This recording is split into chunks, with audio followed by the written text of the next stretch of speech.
Listen to part of a talk in an American government class. In 1966, the United States Supreme Court handed down a landmark decision that affirmed the constitutional rights guaranteed under the Fifth Amendment of the Bill of Rights.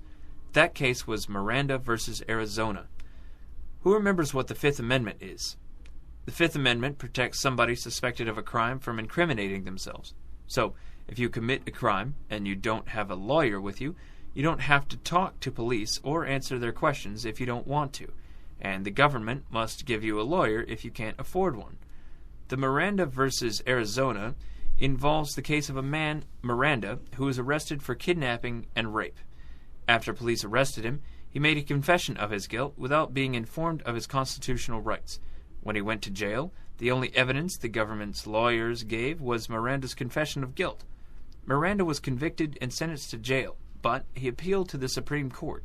The Supreme Court later overturned the decision of the court, and Miranda was freed from jail. But then he was immediately arrested again for a new trial. Under the new trial, the prosecutor used witnesses to convict Miranda, who then served his due time in jail. After that trial, in 1966, the Supreme Court mandated that each suspect must be read their Miranda rights before evidence may be obtained from them. The Miranda rights state, "You have the right to remain silent. Anything you say can and will be used against you in a court of law. You have the right to an attorney present during questioning. If you cannot afford an attorney, one will be appointed for you." Now get ready to answer the question. The professor has just discussed the Miranda rights. What are the Miranda rights, and what was the significance of the case Miranda versus Arizona?